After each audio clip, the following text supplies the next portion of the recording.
Bienvenidos al episodio 340 del podcast de Comic Verso. Soy Esteban Pedreros y me acompaña como siempre el fontanero Alberto Calvo. Hola Beto, ¿cómo estás? Hola, ¿qué tal? Muy bien, gracias. ¿Arreglando calefón? ¿Cocina? No recientemente. Ok. ¿Destapando cañerías, Beto? Y tampoco. Ok. Creo que son fontaneros por allá. Iba a decir gaffiter, pero creo que eso no se iba a entender en ninguna parte que no fuese Chile. Acá el término más común es plomero. Ah, ok. Bueno, alguna vez escuché fontanero en algún lado y supuse que se usaba en México. Yo siempre he pensado que era en Sudamérica y en España. Creo que España es más probable. En Sudamérica también es probable, pero no en Chile. Ok. Sí, acá generalmente con obras de tuberías o cañerías se le conoce generalmente como plomería. Entonces son plomeros. Ok. A eso se dedican los hermanos Luigi y Mario. Cierto. Ok, Beto, ¿qué te parece si empezamos a responder preguntas en nuestro podcast? Me parece bien. Esta vez estábamos al día, entonces tenemos preguntas únicamente en YouTube y en Discord, porque en Twitter ya no nos pelan. Se les olvidó que existía el hashtag Comicverso Responde y absolutamente a nadie lo pela o se mudaron a alguna otra plataforma. Sí, porque tampoco nos llegaron mensajes directos. Ok, entonces partamos con las de YouTube. Ok. Ricardo Pérez. Hola caballeros, deseándoles buena semana. He visto las siguientes preguntas y mi respuesta al Comicverso pregunta. Eso lo puse también con hashtag. Ojalá a alguien se le ocurra usarlo y a ver si nos pelan. Que creo que tampoco hubo demasiadas respuestas, así es de que veremos. Dice, tengo varios cómics que me gustaría recomendarles, pero como el caballero Pedrero os dijo que fuera uno que no hayan leído o que no hayan hablado en su programa, mi recomendación es Hawkman. No es broma. Hawkman número 27 del cuarto volumen, escrito por Ed Brubaker y dibujado por Sean Phillips. Un cómic con historia autoconclusiva y recomendable. ¿Lo habías leído, Esteban? Creo que sí, Beto, pero no lo recuerdo, ¿para qué voy a mentir? Tengo la noción de haberlo leído, pero tal vez sea solo mi deseo de no dar el brazo a torcer. Pero bueno, gracias por la recomendación. Ok, yo sí lo había leído, entonces para mí lo aplicó. Esfuérzate un poco más, eso sí. Puede volver a poner preguntas extrañas de aquellos cómics raros que nos preguntaba hace algunas semanas y seguro por ahí le da algo. Creo que lo hizo. Pero sí, o sea, creo que... Bueno, te agradecemos la recomendación, pero por otro lado es Brubaker y Phillips. O sea, las probabilidades de que hubiésemos llegado ahí por nuestra cuenta son altas. Sí, una de las ventajas de haber descubierto temprano a Brubaker es que en el momento que dices, me gusta todo lo que escribe, es fácil hacerle al completista porque puedes rastrear hacia atrás casi todo el material. Sí. A diferencia de que si llegas un buen día como un adolescente a principios de los años 90 y dices, me gusta el trabajo de John Byrne, quiero ser un completista. Buena suerte cazando esos 20 años de cómics. Ok, Beto. Siguiente pregunta. El mismo Ricardo dice, creo que existen o existieron cómics de los Expedientes Secretos X. Sí. Si es así, ¿los recomiendan? Nunca los leí. Yo leí algunos y no me parecían ni buenos ni malos, sino todo lo contrario. Un escritor que tenía apariciones bastante frecuentes en esa serie, al menos yo los que vi fueron los que publicaba Topps, pero creo que después mudaron a otra parte. En Topps había muchos que estaban escritos por Max Allan Collins, que también llegó a escribir novelas basadas en la serie. Que de hecho sus novelas tengo 2 o 3, me gustan más que sus cómics. Ok. Pero pues ahí sí más bien depende de qué tan fan seas de la serie. Si eres muy fan, pues sí te recomendaría que le echaras un vistazo a las novelas, sobre todo, que creo que tienen más espacio y oportunidad de expandir las historias, algo interesante, que los cómics sí se sienten así como que esto parecen guiones desechados. Y por algo los desecharon. Ok, ¿qué más, Beto? ¿Qué más? Dice el mismo Ricardo, pregunta para el caballero Pedreros, ¿existe algún cómico libro que haya leído y que no haya leído el caballero Calvo? Si es así, ¿cuál es? Lo veo altamente improbable. Mira, de entrada, casi cualquier cosa que ha hecho Jeff Jones en DC y que hayas leído, ya, por default cae en esa categoría. No, Beto, estamos hablando de libro, no de cómics. No, dice algún cómic o libro. Ok. Y libro siempre podemos recurrir a lo de tus textos de derecho, que muy probablemente no he leído uno solo de ellos. No, Beto, eso sería hacer trampa. Bueno, aplica, no hay reglas, Esteban, la pregunta es muy vaga. Sí, no sé, supongo que algo debe haber, pero ponernos a repasar aquí todo lo que he leído, que además no me voy a acordar, creo que se va a hacer un poco corto, la verdad. Iba a decir eterno, pero se va a hacer corto. No sé, creo que Niebla de Unamuno lo leíste, Beto, ¿cierto? ¿Cuál? Niebla. Cuando me lo recomendaste no lo había leído, después lo leí. Sí, lo tengo por ahí. Ok, ¿La ciudad y los perros? No, ese no lo leí. Listo, ahí encontramos uno rápidamente. Tenía que haber alguno. Sí, ese es de Vargas Llosa, por si acaso. Posiblemente sea por eso. Sí, es buen libro, eso sí, Beto, es antes de que Vargas Llosa quedara completamente expuesto como lo que es. Sí, la cosa es que a mí cuando alguien me cae mal decido ni enterarme de su trabajo. Entonces había leído muy poco de Vargas Llosa cuando me tocó ver un par de entrevistas y qué tipo tan nefasto, no quiero volver a saber de él, y fueron a dar a la lista negra todos sus libros. Parece sensato, Beto. ¿Qué más? ¿Qué más? Después el mismo Ricardo dice, pregunta con respuesta medio larga. ¿Nos pueden contar cómo y por qué surgió la editorial Milestone Comics? O sea, creo que no somos las personas correctas para responder esta pregunta. No lo inventamos nosotros. Sí, o sea, ¿podemos saber un poco del cómo? El por qué, pues podemos especular, ¿no? Sí. Que la idea era tener cómics creados por minorías étnicas. Específicamente un grupo de veteranos creadores de raza negra decidieron que había muy poca representación de autores de minorías étnicas y querían atender eso. Entonces el principal coordinador de esos esfuerzos fue Don McDuffie, pero colaboró con algunas otras gentes ya bastante establecidas, muy notoriamente Dennis Cowan y varios otros autores.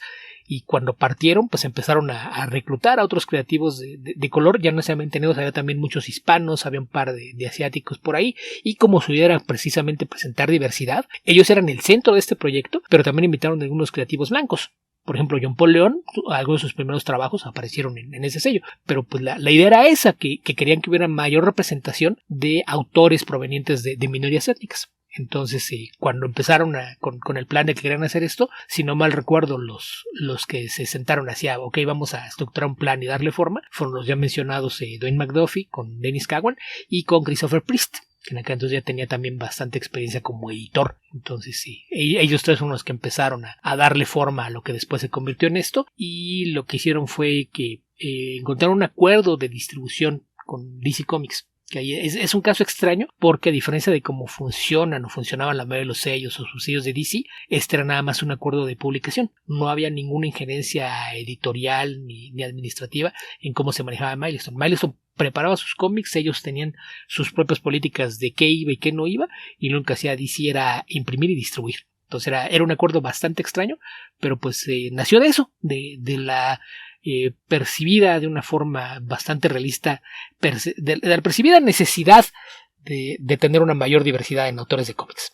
Ese es el origen de Milestone. Creo que a grandes rasgos creo que eso lo cubre, ¿no? No podríamos entrar en muchos más detalles porque sí, hay muchas entrevistas por ahí con Cowan y McDuffie sobre todo, en las que hablan mucho de cómo se dio, pero a grandes rasgos esa es la historia de cómo surgió Milestone. Sí, y si ves a los protagonistas que es evidente. Y la conclusión de que era necesario creo que la sigue, así que no creo que haya mucho que agregar al respecto. Sí, y los títulos, pues sí. Aquí hemos hablado de algunos, ¿no? La primera oleada eran, si no me acuerdo, eran solamente 4 títulos, que eran Static, Icon, Hardware y Blood Syndicate. Según yo son los 4 que abrieron. Y después se sumaron 3 o 4 más, que me acuerdo que era Cobalt, Zombie y un par más que no recuerdo. Ok, ¿qué más, Feto? ¿Qué más? Después tenemos el mismo Ricardo. Dice, leí los cómics donde salen los hombres X con Viaje a las Estrellas, Star Trek. Se me hicieron divertidos. ¿Qué opinión les merecen? Creo, esos son los de IDW. Creo que leí un poco de la primera miniserie. A ver, no leí de la Legión de Superhéroes con Star Trek, pero no, de Star Trek con X-Men no. Mira, puedo ser muy fan de los mutantes, pero ya antes he expresado lo que pienso de la gran mayoría de Star Trek, entonces jamás los leí. Ok. Se me hacían curiosas las portadas, pero nunca le entré. Entonces no opinamos nada. ¿Qué más, Beto? Después la que sigue, pues aquí es justamente por lo que te habías sido tú, que dice, sé que también hay crossovers de Viaje a las Estrellas con Legión de Superhéroes y Linterna Verde. Esos no los he leído. ¿Ustedes sí? ¿Los recomiendan? Parcialmente, como decía recién, el de la Legión de Superhéroes con Star Trek. No me da como para recomendarla o no recomendarla. Ok, se queda como recomendación neutra. Lo que en lenguaje de pelea sería un no contest. Sí. Aquí no pasó nada. Ok, el mismo Ricardo, leí los primeros 12 números del Capitán América de Ta-Nehisi Coates y aunque no está mal, no me agrada del todo. Como que le faltó chispa, aún me falta acabar su periodo. ¿Ustedes qué opinan de su paso por el personaje? Creo que estoy más bien de acuerdo. Creo que venía de Black Panther y que lo alabamos mucho acá. Pero Captain America no pegó de la misma forma. Creo que el tema fue que se enfocó un poquito más en el aspecto político, más en las ideas detrás de la razón de ser del personaje, de lo que el personaje representa para un país en específico y la cultura de ese país, que en contar historias. A diferencia de en Black Panther, que en Black Panther sí había un balance entre las dos cosas, además de que una fuerte carga de ciencia ficción que ayudaba a que pudiera hacer metáforas para explorar los temas, ¿no? Y en el caso de Capitán América, quizás eso fue lo que faltó, pensar en historias que contar y tal vez tocar los temas de una forma no tan directa, sino a través de metáforas. Creo que esa podía haber sido la razón por la que sí se sentían como que algo les faltaba. Sí. ¿Qué más, Feto? ¿Qué más? Y la última de Ricardo dice, ¿volverá alguna vez Warner Ennis a los cómics? Probablemente. Casi seguro que sí. Sí. Dentro de los múltiples escándalos que se dieron con autores de tendencias abusivas, sin demeritar que estuvo mal esta tendencia suya a utilizar su influencia y poder dentro de la industria para conquistar mujeres, creo que dentro de todo es uno de los casos menos graves, ¿no? Nunca hubo casos de abuso declarado. Entonces, si a eso le sumamos que él sí estaba en contacto con los grupos de mujeres que se sentían afectadas y demás, y que al parecer sí estaba tratando de hacer enmiendas, pues es cuestión de tiempo, ¿no? Por ahí sé que está trabajando en proyectos de televisión y videojuegos, pero yo creo que es cuestión de tiempo antes de que se anuncie algún proyecto de cómics, que habría que recordar que hace varios meses por ahí se le salió a Ben Temple-Smith que dijo que estaba trabajando en cómic con él. Entonces probablemente ya hay por ahí algún acuerdo firmado y nada más están esperando dejar pasar algún tiempo o resolver algunas cosas antes de hacer algún anuncio oficial, pero sí, yo creo que es casi un hecho que Kelly sí en algún momento regresara a los cómics. Ok. ¿Qué más, Beto? ¿Qué más? ¿Qué más? De ahí pasamos a Alberto Palomo, que comienza: ¿qué tal, tocayo Esteban? Si pudieran hacer un super equipo de héroes de Marvel y DC de 6 miembros, ¿qué personajes usarían? El requisito es que fueran 3 de Marvel y 3 de DC. No tengo una respuesta, Beto, porque pienso, si fuese niño diría Superman, Batman, Wonder Woman, Captain America, Iron Man, Thor, probablemente.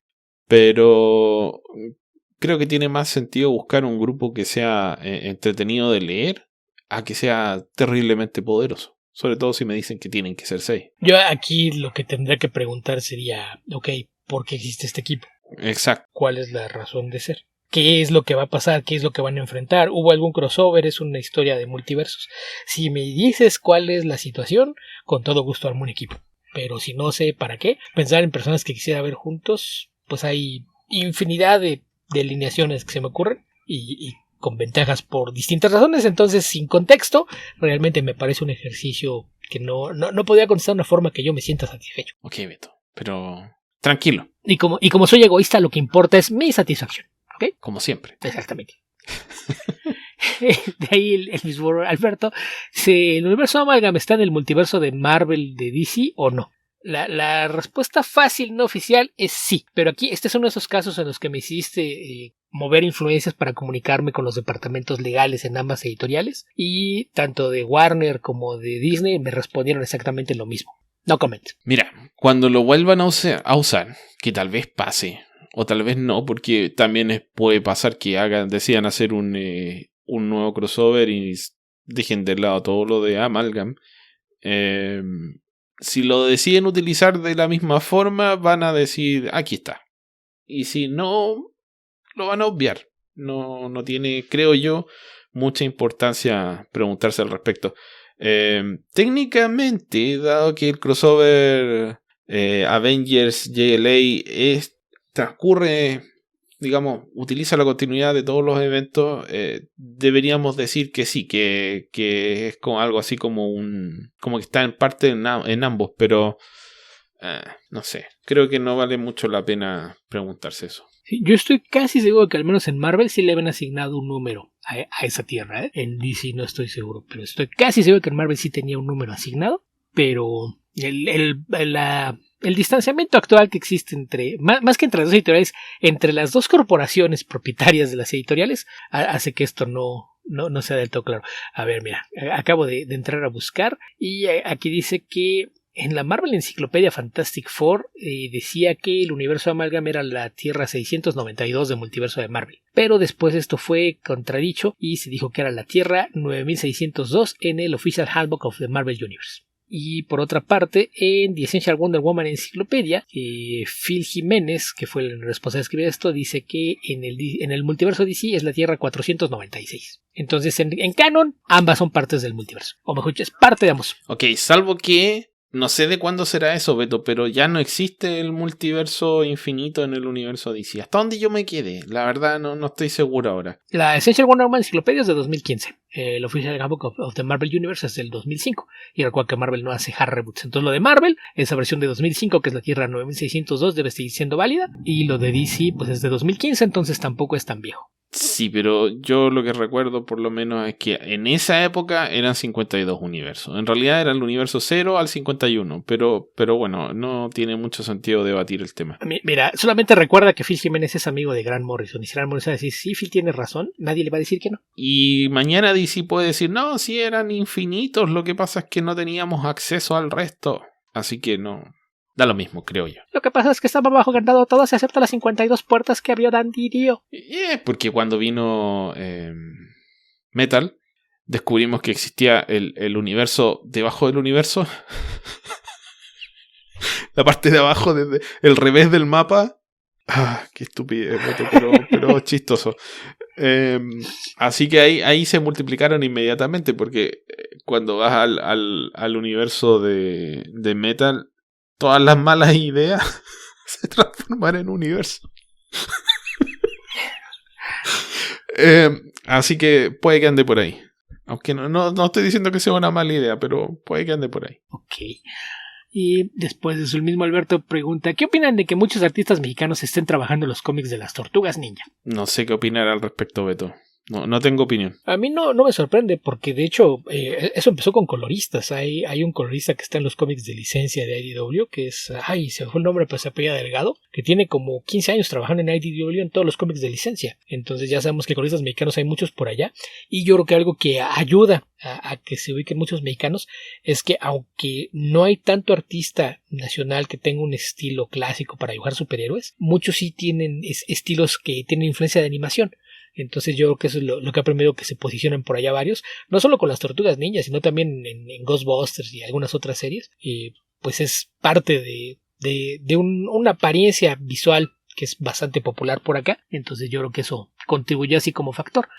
Yo creo que esa es la razón por la que de repente ves a más mexicanos trabajando en series de este tipo que en títulos de superhéroes regulares en Marvel o DC. Pero pues fuera de eso, pues es una industria bastante cercana, que los mexicanos, ante la falta de proceso aquí, generalmente van a eventos, convenciones, revisiones de portafolios y generalmente se van haciendo de un lugar por allá, y esa es una buena forma de entrar. Insisto, acá es muy común que artistas con estilos influenciados por la animación, entonces que los pongan en esa clase de cómics de licencia a mí no me parece que sea tan extraño. Ok, Beto, ¿qué más? El mismo Alberto pregunta, ¿qué opinan de los personajes de Chaos Comics? Sé que muchos se caen en Dynamite, pero ¿dónde está Lady Death?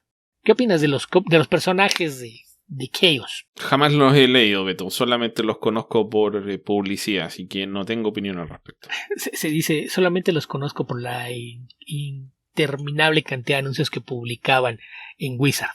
Es la respuesta como tenías que hablar de Esteban. Los conozco porque dabas vuelta, cada 3 páginas había un anuncio de Chaos. Sí, no era, Evil Ernie, Lady Death, Purgatory, no sé qué más. Eso es lo que recuerdo así de bote pronto, pero nunca los leí. Yo leí algunos de Evil Ernie, no fueron muy de mi agrado. De Lady Death y de Purgatory. De Lady creo que sí leer algo, no me gustó.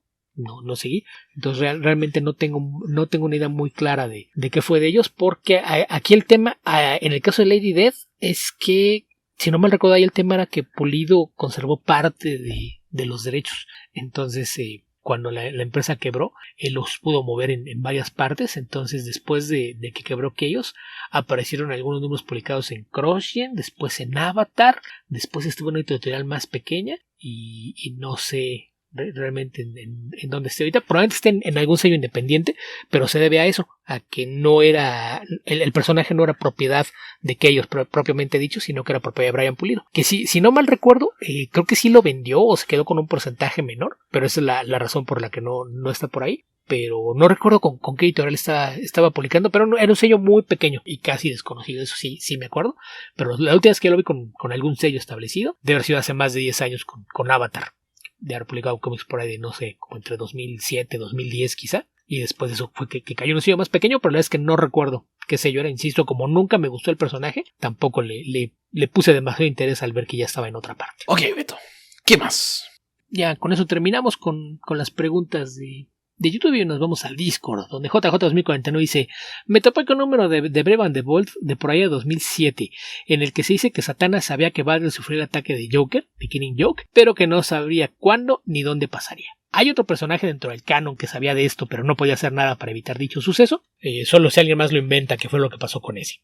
Mira, ese cómic no lo leí y no recuerdo otro que haya hecho mención de algo semejante. Busqué, le pregunté a San Google no me dio respuesta. Y le pregunté, ¿será de Straczynski? ¿Una idea tan mala será de Straczynski? Sí, parece que efectivamente lo es. Así que es todo lo que puedo decir al respecto. Ok, pero pues, ya, aquí la cosa es, pues, no es que haya más personas que sepan, sino que pues eso fue algo que alguien se inventó mucho después. Evidentemente eso no es algo que haya surgido de la misma historia de Alan Moore, nada más que pues a alguien más, que dices tú que fue Straczynski, se le ocurrió, voy a hacer una historia en la que alguien más lo sabía. Que había que recordar, esto que dijo que era 2007. Sí. Habría que recordar que son los años en los que en DC estaban de necios con que querían reincorporar The Killing Joke a la continuidad. Y fue cuando hicieron que todo el mundo se diera cuenta de lo problemática que es la historia al paso de las décadas. Sí. Lo que pasa es que lo que me hace pensar que es muy probable que esto no lo haya tocado nadie más, y ciertamente nunca leí una historia que hiciera por último referencia al mismo punto, es que no sé a qué personaje le puede servir una revelación de estas características. Es malo para Satana y es inútil para Batgirl. Entonces, ¿para qué?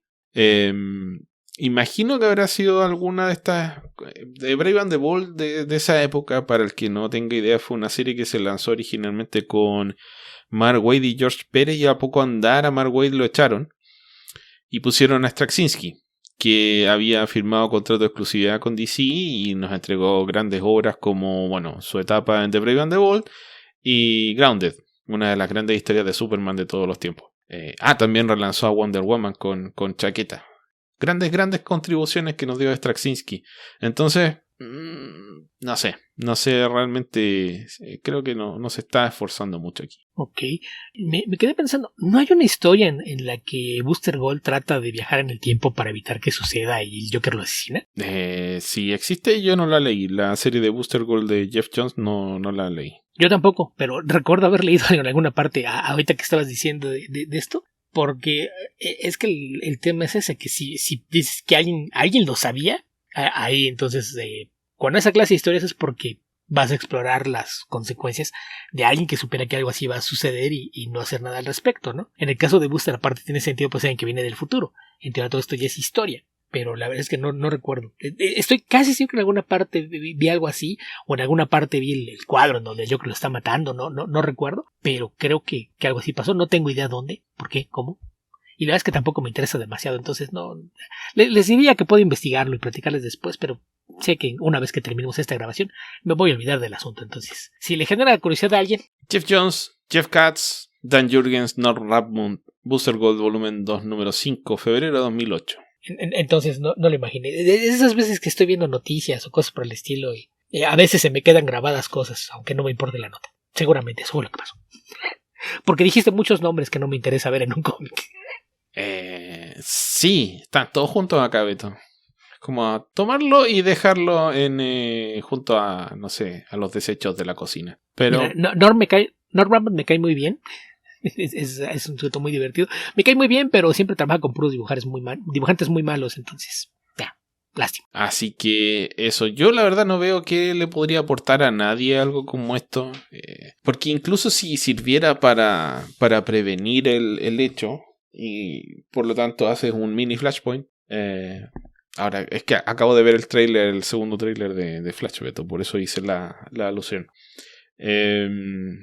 No, es una cosa que es mejor dejarla tranquila, como cuando trajeron de vuelta a Batgirl con el traje y las explicaciones fueron más bien menores. Si bien fue un poco irritante en el momento, creo que es lo más sabio que podías hacer al respecto. Simplemente déjalo de lado, el personaje ahora puede caminar. Suficiente. Sí, o si vas a mantener a Oracle, simplemente olvídate de estar repitiendo todo el tiempo cómo acabó en la silla de ruedas. Sí. Y yo aquí insisto, una vez más, todo será mucho más fácil si te olvidas de la continuidad. Haz una historia en donde eso pasó y déjala morir. Ya eso te estoy diciendo, eso jamás pasó y sigue adelante. Ok. ¿Qué más, Beto? ¿Qué más? Después tenemos Polster 0. ¿Cuáles son sus historias favoritas de Hellboy? ¿Beto? Mira, yo cuando nació Hellboy, a ella atendía demasiados de mis gustos e intereses. Es fantasía oscura, es horror, alusiones a Lovecraft, aventuras con demonios. Entonces, lo que me gustaba de Hellboy al principio era ese airecito que tenía como de antología, que podía contar un montón de historias cortas e inconexas que te iban a ver dentro del mismo mundo. Era algo que me gustaba mucho. Pero probablemente si tuviera que elegir un periodo, me tendría que ir a las 3 grandes sagas que van antes del final, antes del Hellboy Goes to Hell, cuando vienen The Fury, The Storm, etcétera, etcétera.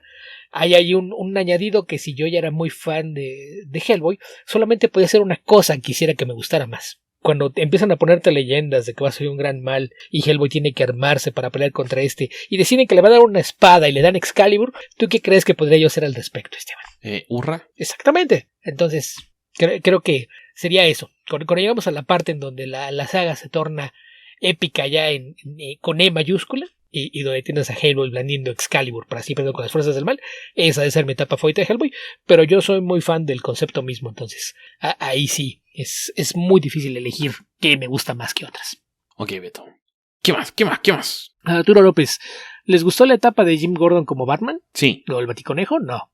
Para nada. Sí, la encontré entretenida. No tiene por qué ser trascendental. Hay mucha gente que la detesta. Yo pienso que no tuvo nada de terrible. Yo leí 3 o 4 números y dije esto está muy tonto y me salí, ya no supe más. Era la época en la que está Snyder muy obsesionado con presentar todos los metales extraños que iban a servir para The Mantling, que era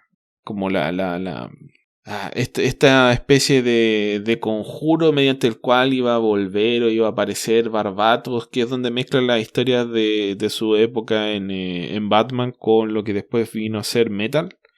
Entonces está apareciendo, creo que en esa época es donde aparece justamente el Batmanium, que creo que era de lo que estaba hecho el traje de Jim Gordon.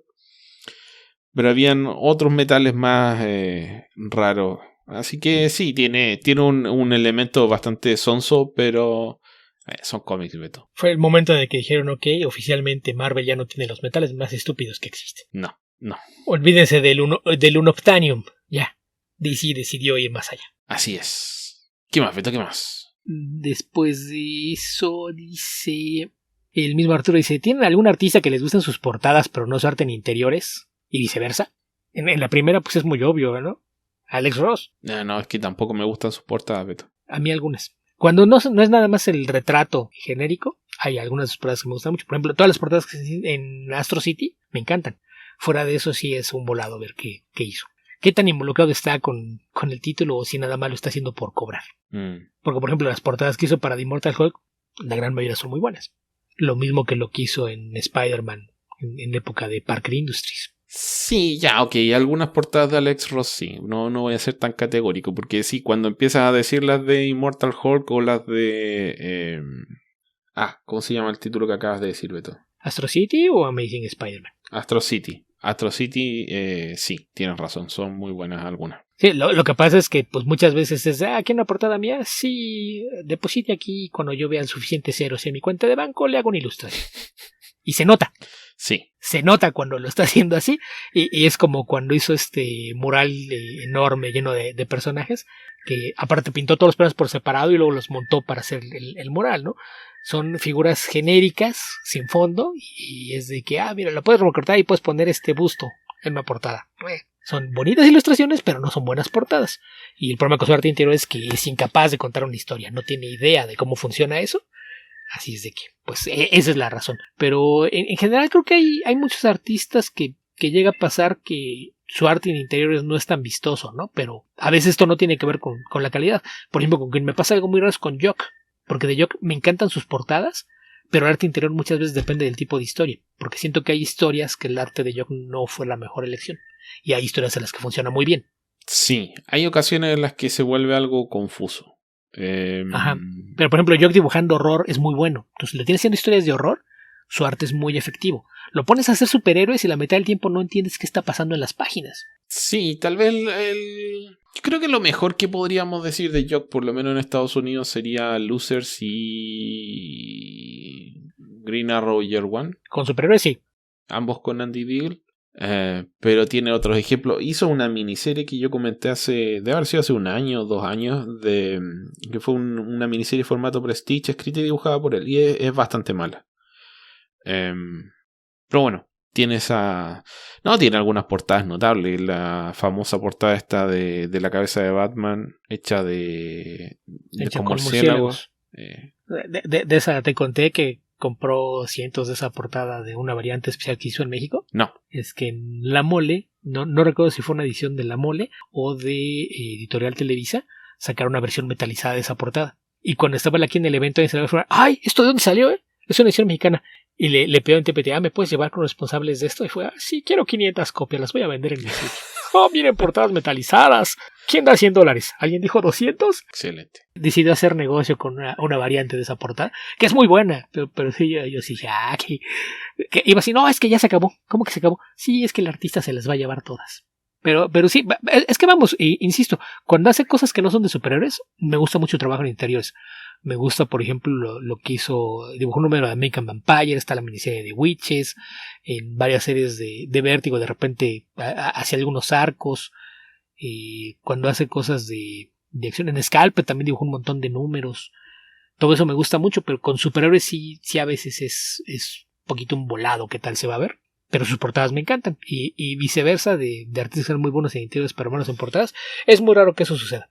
Como generalmente las portadas y las maneja un editor distinto al que lleva una serie en Marvel o DC, generalmente, si no les gusta el trabajo de algún artista, no lo dejan hacer portadas. Entonces, creo que ahí sí es muy difícil que tengas con un artista que haga buenos interiores y hágame las portadas. Ok, Beto. ¿Qué más? Pasamos a Arturo López que dice, hablando de Kieron Gillen, si no soy conocedor de juegos de rol, ¿aún así puedo entender Die? ¿Qué dices tú, Beto? Yo no leí Die todavía. Mira, yo no soy conocedor de juegos de rol y traduje el primer tomo de la serie, entonces creo que no debe haber mayor problema. Más que saber de rol, creo que lo que sí te exigo un poquito es que seas un poquito, al menos un poquito fan de cuestiones de fantasía. Porque sí de repente hace muchas alusiones al tema de las búsquedas épicas, el que tienes hechiceros y demás. Entonces lo del rol va implícito, te va explicando muchas cosas sobre la marcha del entorno, de las alusiones al rol, y nunca es una parte central de la historia.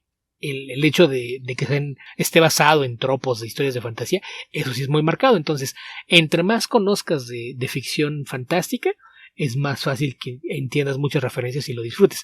El primer volumen, por ejemplo, tiene una cantidad de subtexto y homenajes por ahí a Tolkien, por ejemplo, que pues igual si nunca has leído El Señor de los Anillos o nada más los conoces por las películas, muy probablemente se te va a perder mucho del subtexto que hay en esas conversaciones. Y lo mismo hace con muchos otros temas de fantasía. Entonces yo creo que ahí es más importante que estés familiarizado con la fantasía a que sepas de juegos de rol para que disfrutes la serie. Y aún así, insisto, la serie te va dando suficiente material como para que la puedas ir leyendo sobre la marcha y disfrutarla. Pero entre más ficción fantástica conozcas, probablemente la vas a disfrutar más. Ok. Y no es como que los juegos de rol sean tan complicados de entender, por lo menos la mecánica básica. Así que... sí, o sea, tienen infinidad de variantes. Yo escuché algunas veces un podcast que creo que se llama Critical Role que ese es el famoso. O One Shot, algo así. Ese Critical Role, que aparte son parte de la razón por la que Wizards of the Coast se metió en problemas políticos. ¿Se acuerdan que les dijimos que todo lo que sean con las reversiones de la tercera edición de Dungeons & Dragons iba a ser gratis? Pues ya no. Porque nos dimos cuenta de que Critical Role hace mucho dinero y no nos dan nada. Ya, no, creo que no fue Critical Role, porque no era un podcast tan grande. Fue, de hecho, porque aparecieron un par de veces Chris Sims y Matt Wilson en ese otro podcast. Entonces, por ejemplo, jugaron con Chris Sims, jugaron uno que era sobre el inspector Jackie. O sea, nada, era sobre... podías inventar, o sea, como una pelea de un policía contra la mafia. Entonces él decidió recrear Rumble in the Bronx y aparece como una versión amalgamada de varios personajes de Jackie Chan, que era el inspector Jackie. Entonces básicamente llegas a puntos donde tienes que tirar los dados o alguna otra mecánica que exista para el juego y ver si consigues lo que quieres o no. Entonces, no es demasiado complicado entender por lo menos esa parte del juego de rol. Sí, y es muy fácil que adaptes cualquier juego de rol que existe a la historia que tú quieras. Sí. Por ahí Jess Nevins, que es uno de mis escritores favoritos, hace poco lanzó un Kickstarter en el que tomó una versión vieja de Dungeons and Dragons y lo convirtió en un juego de vikingos.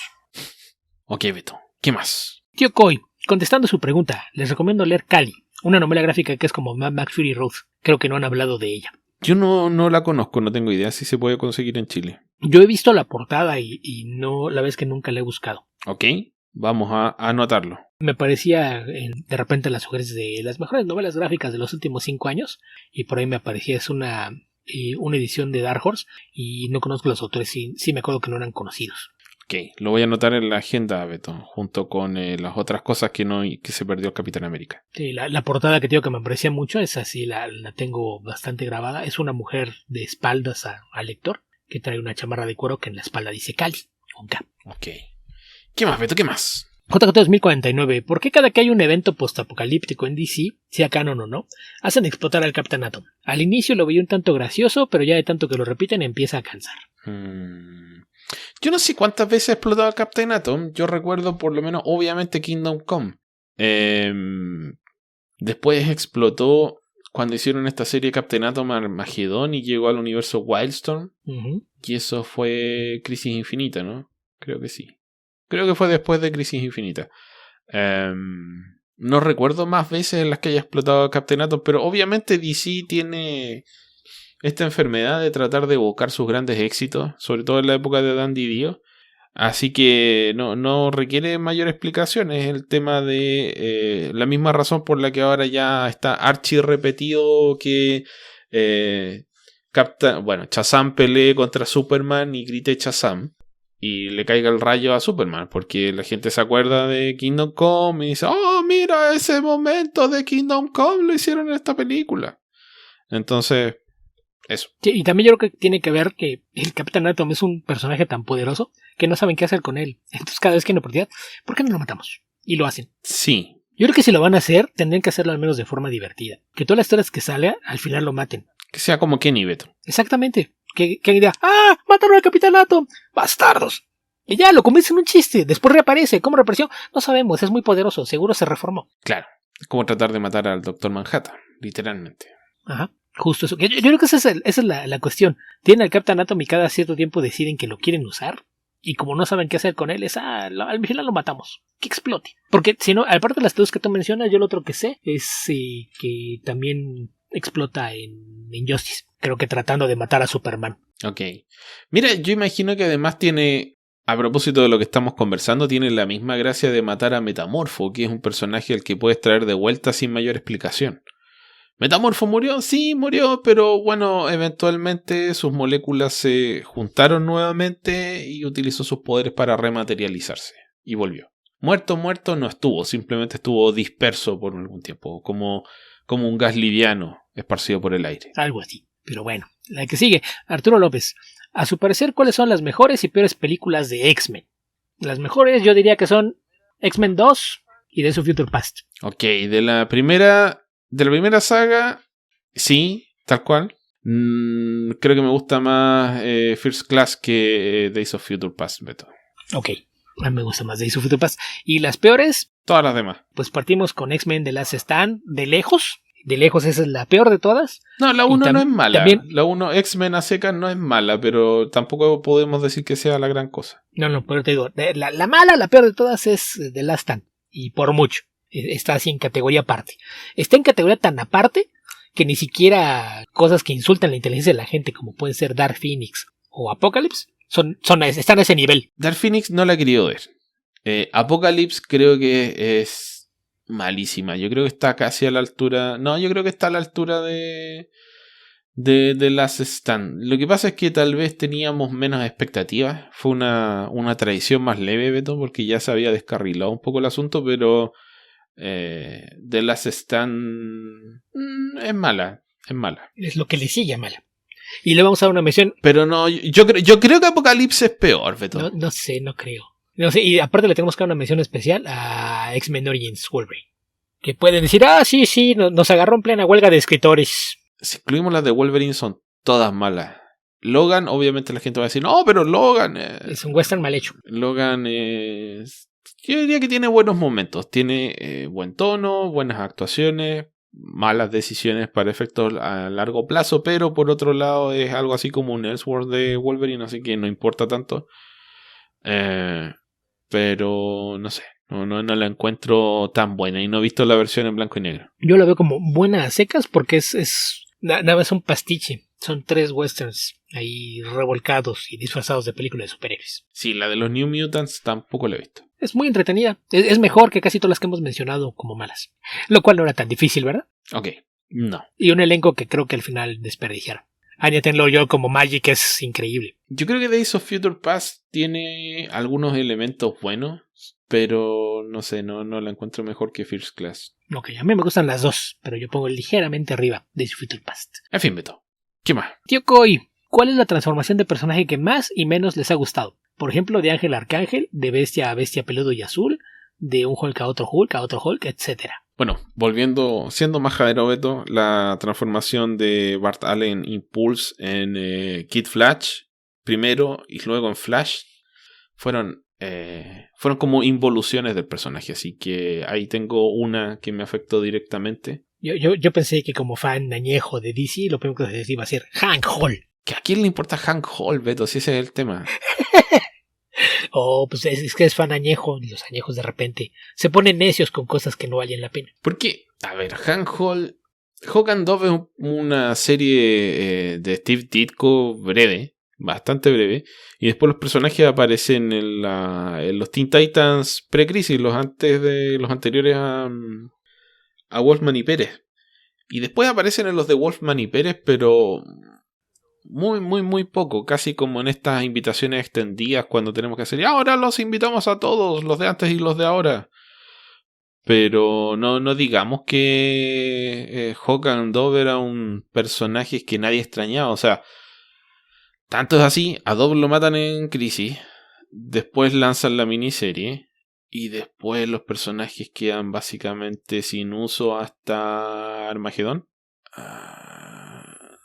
Bueno, no fue una miniserie, en realidad fue una miniserie, después una serie regular, después Armagedón.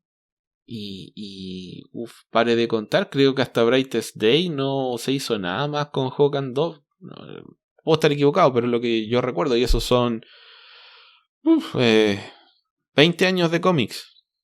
Así de regular en la aparición, así que no, nadie recuerda mucho a Hawk y Dove.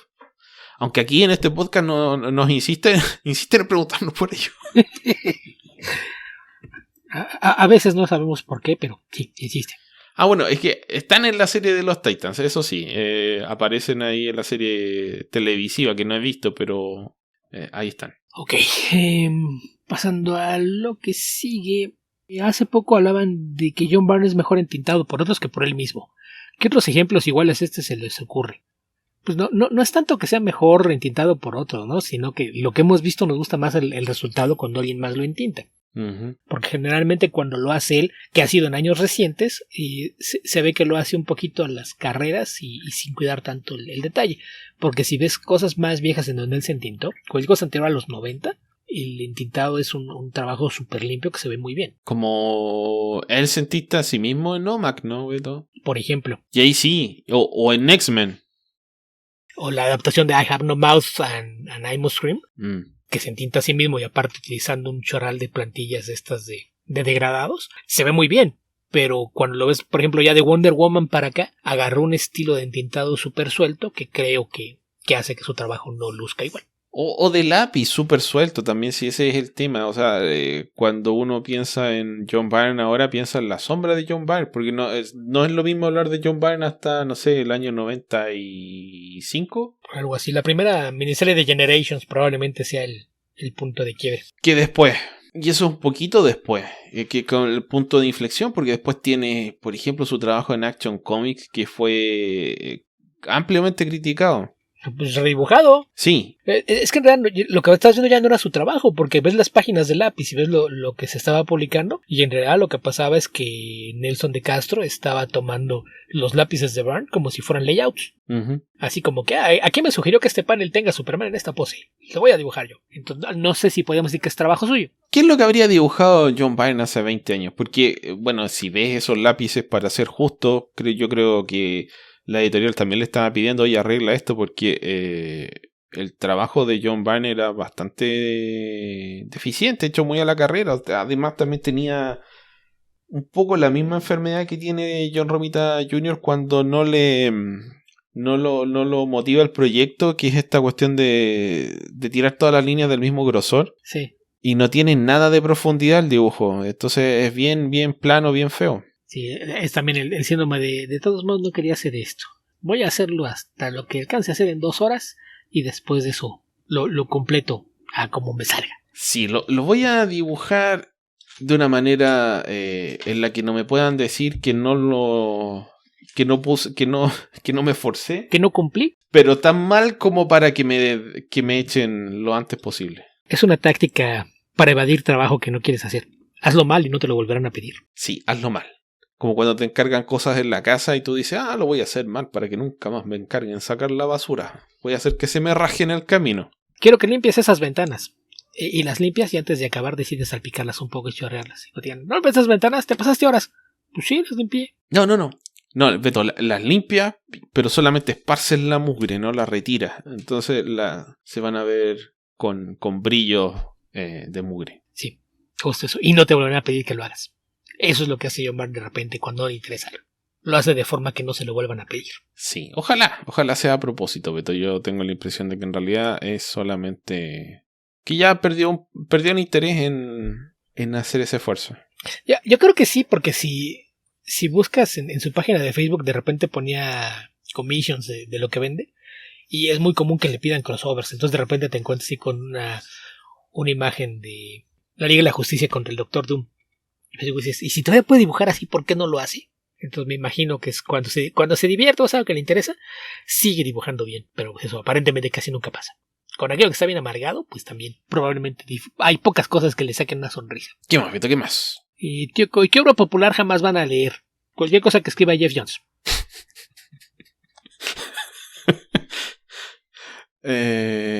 No sé, Paulo Coelho. ¿Estamos hablando fuera de cómics? No sé, no lo circunscribe a cómics. Pero si es cómics, lo que sea que haga Mark Millar. Mira, si Tío me pregunta cosas que no son de cómics, las mandamos a tierra prima. Entonces yo le respondí en cómic. Ok. Si es fuera de cómics, también ahí está cualquier cosa de Haruki Murakami. Yo hice en vivo y en directo una promesa acá. Bueno, la hice en vivo, pero no la transmití en directo. De que no iba a leer más cómics de Mark Millar porque ya estaba cansado de perder el tiempo leyendo cómics de Mark Millar. Así que eso. Yo solo los leo si me pagan por ello. Hasta ahora me ha resultado. Sí. Bueno, ese es un sacrificio noble, Beto. Lo sé. ¿Qué más? Y pasando a lo que sigue, Arturo López. En general, ¿cómo califican la etapa de Bendis en DC? ¿Les gustó? Mala. ¿Ya acabó? ¿Ya se fue? Sí, ya se fue. Yo no leí prácticamente nada. Beto, todavía no termino de leer La Legión de Superhéroes, pero me enteré de algo terrible. ¿Ah, sí? ¿De qué? ¿Va a regresar? Sí, en una serie de televisión que está produciendo y tratando de vender Brian Michael Bendis. Él es el gran creativo encargado de hacer esta serie de La Legión de Superhéroes, que ya le han rechazado 2 guiones del piloto y va por la tercera, que hasta donde sé no se lo han aprobado, pero tampoco se lo han rechazado. Así que basado en lo que venía leyendo y en algunas críticas que leí, porque dije, tal vez soy yo, tal vez no es Bendis, tal vez soy yo. Y encontré críticas despiadadas respecto del trabajo de Bendis en La Legión de Superhéroes. Pero por supuesto, los fans de La Legión de Superhéroes son un nicho bien fanático, bien exigente respecto del trabajo que se hace en La Legión de Superhéroes. Hay épocas que están bien consideradas, pero que a muchos fans de La Legión de Superhéroes les parecen horribles. Sí, puede ser. Y el mismo Tío Coy ¿Qué buena historia protagonizada por Starfire nos pueden recomendar? Volvemos a lo mismo, Starfire es parte de un equipo. Protagonizada por Starfire. No hay buenas historias de Starfire, hay buenas historias de los Titanes en donde aparece Starfire, tiene un rol importante. Como es parte esencial de un equipo y rara vez ha tenido aventuras por separado, lo único que te puedo recomendar son algunas de las novelas gráficas para niñas y adolescentes que han aparecido por ahí, que hay algunas bastante divertidas. Hay una de su hija, que su hija es gordita y completamente antiglamorosa, que se llama I Am Not Starfire, que es muy divertida. Pero fuera de eso, buenas historias de Starfire son buenas historias de los Titanes, no de Starfire. Sí, yo creo que la más recordada sería cuando tiene que ir a Tamarán a casarse y la acompañan los Titanes, que es algo así como una historia de los X-Men con Lilandra. Uh-huh. Pero... Que recuerda que básicamente es la época en la que el mandato que tenían Wolfman y Pérez es: los X-Men venden mucho, queremos que hagan algo que le pueda competir. Sí. Y con eso de que Wolfman casi nunca ha robado cosas de otras partes. No, jamás. Pues eso era lo que hacían. Jamás. Alguna vez lean el número 1 de Nova y les va a dar mucha risa. No se me ocurre algo. Recuerdo que hubo una miniserie, pero es que Starfire fuera de los Titanes, lo peor que... Lo peor que le puedo pasar se llama Scott Lobdell. Y no vayamos allá, por favor. Lo peor que recuerdo justamente es Scott Lobdell haciendo la serie con ¿cómo se llama? Red Hood and the Outlaws. Red Hood. Creo que sí. Creo que sí. Que era malísima. Era más que mala, Beto. Era ofensiva. Revulsiva. Y hay mucha gente que la adora, así que espero que no sea nadie de nuestra audiencia. Era Red Hood, Red Arrow y Starfire. Así que parece que el rojo era el factor que los unía. Pero no tenía pies ni cabeza esa serie. O sea, ni siquiera de dónde se habían reunido esos tres personajes. No tenía. Ok, Beto, siguiente pregunta. Ok, la siguiente es del mismo tío Coy. ¿Cuál es su lineup? Es decir, su alineación. Esto es a lo que me refiero con ¿por qué usar un término en inglés cuando hay un español? ¿Cuál es la alineación favorita de los Avengers? No sé, porque los Avengers tienden a tener estas alineaciones exageradamente largas. O sea, bueno, Hickman creo que ya es una cosa monstruosa, pero incluso antes de eso, todas las etapas eran como de 15, 20 personajes. Entonces, alineación es medio difícil. Lo clásico era que fueran 6 o 7. Sí. Era lo usual. Y así, como que prerequisito, pues era que tuvieras a uno de la triada principal, ¿no? Como que si tienes unos amigos que no está al menos uno de los tres, es como si no fueran los Avengers, si no está Iron Man, Thor o el Capitán América. Creo que es el punto de partida para cómo lo vas a formar. Pero a ver, digamos que podría ser una alineación de 7. ¿Cuáles serían tus 7 Avengers? No sé, se me va a quedar alguien afuera. Voy a terminar de decir uno y me voy a acordar de otro. Pero pondría a Vision, pondría a Black Widow. Aparte de los tres que ya mencionaste. Vision, Black Widow. No sé, pondría... Si estuviésemos en 2003 habría dicho Scarlet Witch, Beto. Pero después de 2003 creo que ya no. Ok. No sé, me falta un personaje. ¿Qué se te ocurre a ti, Beto? A ver, mira. Así de una que disfrute y no me importa épocas, voy a pensar en que es en mi época favorita de alguno de los personajes. Tal vez no coincida con algo que pueda ser en canon, pero yo diría Capitán América, Thor, Wanda, Wonder Man, Beast, Wasp y Black Panther. Ok, Wasp y Black Panther agrego a los míos, pero no incorporo ni a Beast ni a Wanda. No, yo tampoco puse a Beast, puse a Wanda. ¿Dijiste Beast? Con Wonder Man. Ah, Beast. Te entendí Beast, pensé que estabas hablando de Vision. Perdón. No. Beast. Pero sí. Sí, es que no hay pocas cosas tan divertidas como tener a Wonder Man y Beast juntos. Sí, y obviamente tendría que estar Janet, que la pondría de líder al tiro. Puede ser rotativo. Estando el Capitán América, pues, es memoria física, todo el mundo termina haciendo lo que diga el Capitán, no importa quién sea el líder. Sí, sobre todo después de Brubaker, porque antes de Brubaker habría dicho no, Janet, mejor. Mira, y nada más por cuestión de dinámica, si quieres que Janet sea la líder, en ese caso yo ahí haría un enroque, elimino al Capitán América y pongo a Hawkeye. Puedo vivir sin Hawkeye, Beto. Y entonces sí puedo poner a Janet como líder. Y Hawkeye tratando todo el tiempo pensando, yo lo podría hacer mejor. No. Claramente no. Así es Hawkeye. Así nacieron los West Coast Avengers. Ok, Beto. Es parte de lo que haría divertida esa alineación. A Janet como líder, quitas a Capitán América y pones a Hawkeye. Esa es la dinámica que hace que ese equipo funcione. Tío Coy, ¿cuál sería el criterio según ustedes para diferenciar un personaje A de 1B o 1C? Lo que en los Estados Unidos llaman A-listers. Popularidad. Básicamente. Que aparte es algo que es súper variable. Sí. Digo, si hace 15 años tú hubieras preguntado, no habrías encontrado una sola persona que se te va a defender la idea de que Iron Man era un personaje A. Nadie. Hace 15 años, jamás. No. Te habrían dicho, sí, fundó a los Avengers, pero ¿a quién le importa? No quiero ver a Iron Man. Incluso el Capitán América podría caer en esa misma categoría de... No, el Capitán América, estás loco, ¿cuándo fue parte de los X-Men? Así es de que es algo muy muy variable porque pues depende de popularidad. Del mismo modo, hay seguramente gente que tiene poco en el medio. Si le mencionas a algunos de los X-Men te va a decir, estás loco, ¿quién los conoce? ¿A quién le importan? Así es de que pues eso es la popularidad y es algo que varía muchísimo de un momento a otro. Sí, justamente. A ver, dice aquí, Tío Coy, ¿quién es Alberto el Hambriento? ¿Por qué es Alberto el Hambriento y por qué jamás he escuchado al principio del programa? Me acompaña como siempre el Hambriento, Alberto Calvo.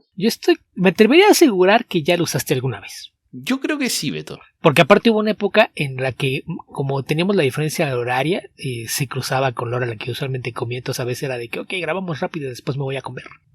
Entonces, o estás, como dicen ustedes, botaneando a veces cuando empezamos a hablar. Ajá. Entonces no sería nada extraño que ya se hubiese usado.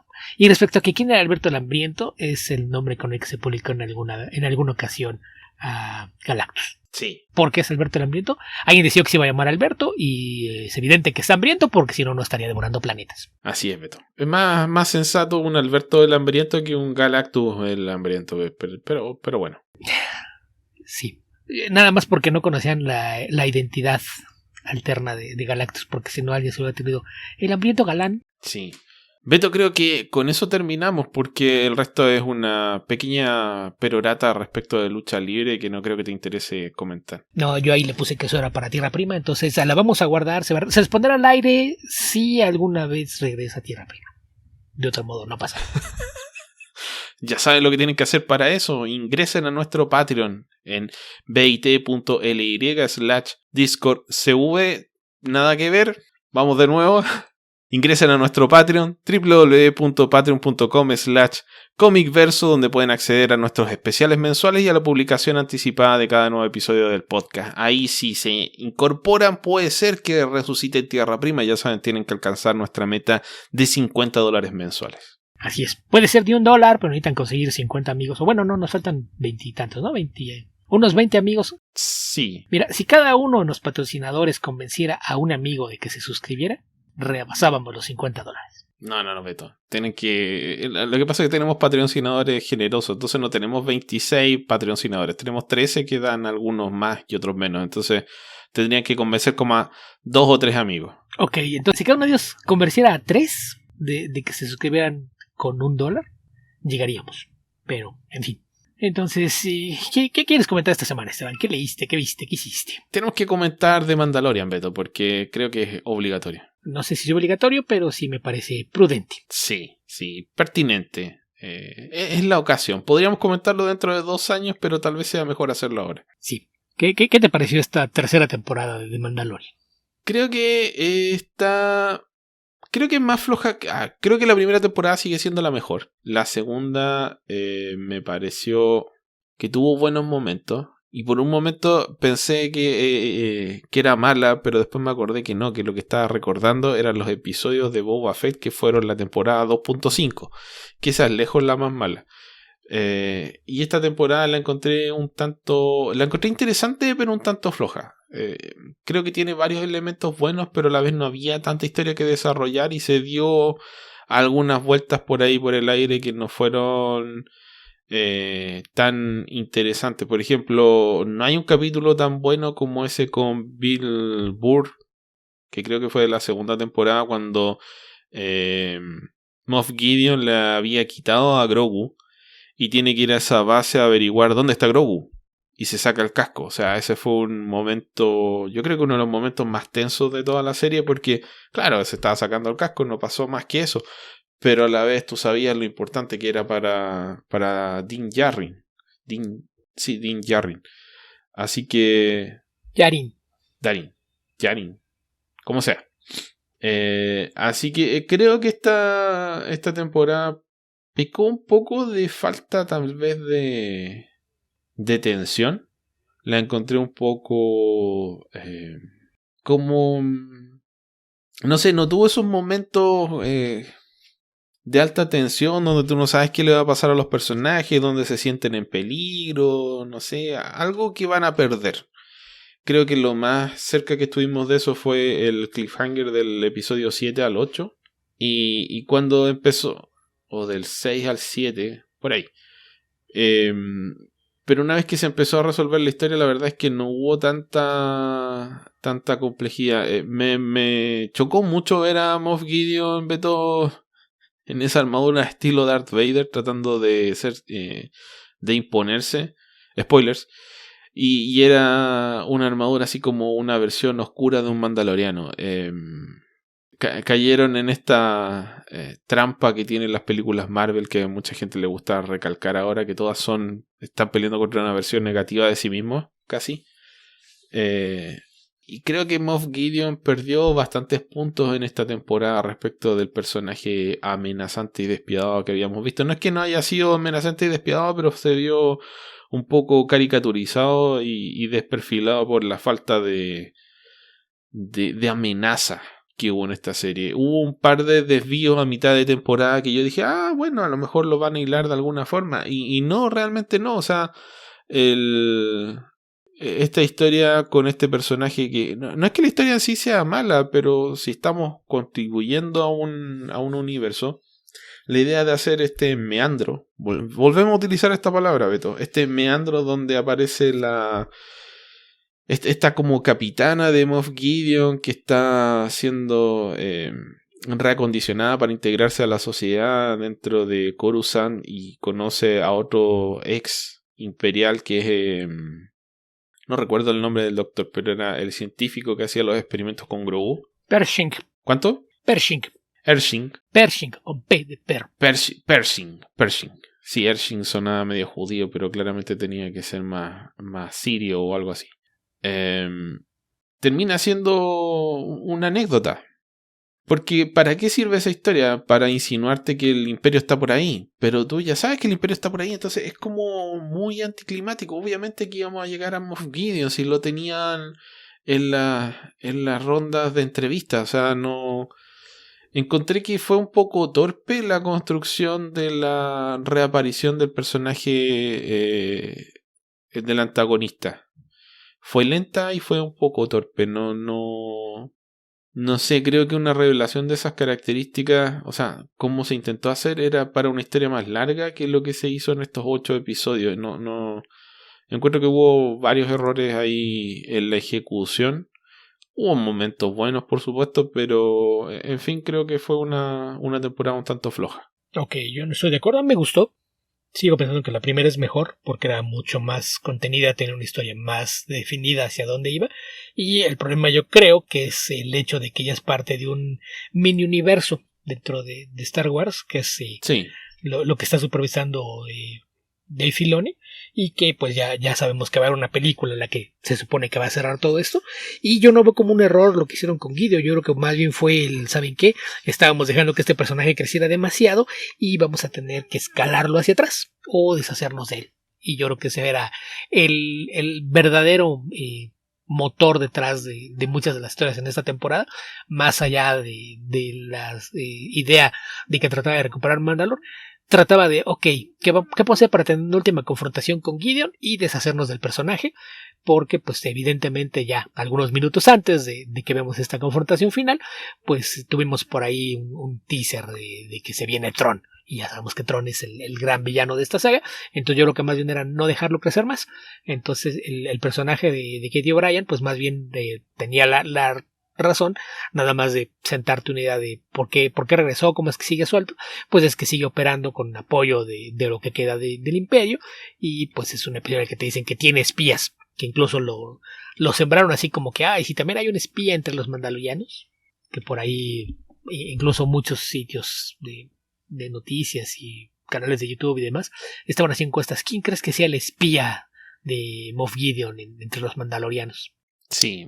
Qué vergüenza de los Christian fans, que la mitad decían que la armera. O sea, qué forma de no entender personajes, carajo. Pero en fin. Solo porque se separó del resto de los personajes de una manera conveniente al final de un episodio. Pero con un motivo y razón debidamente justificado. Entonces, no sé. Por eso. Pero, ¿qué es lo que desató la suspicacia de la gente? Que en el momento en que iban a ser atacados, ella justo se fue. La suspicacia de la gente se va al... seguramente es el que menos sospechas. Soy un genio, ya descubrí cómo trabajan.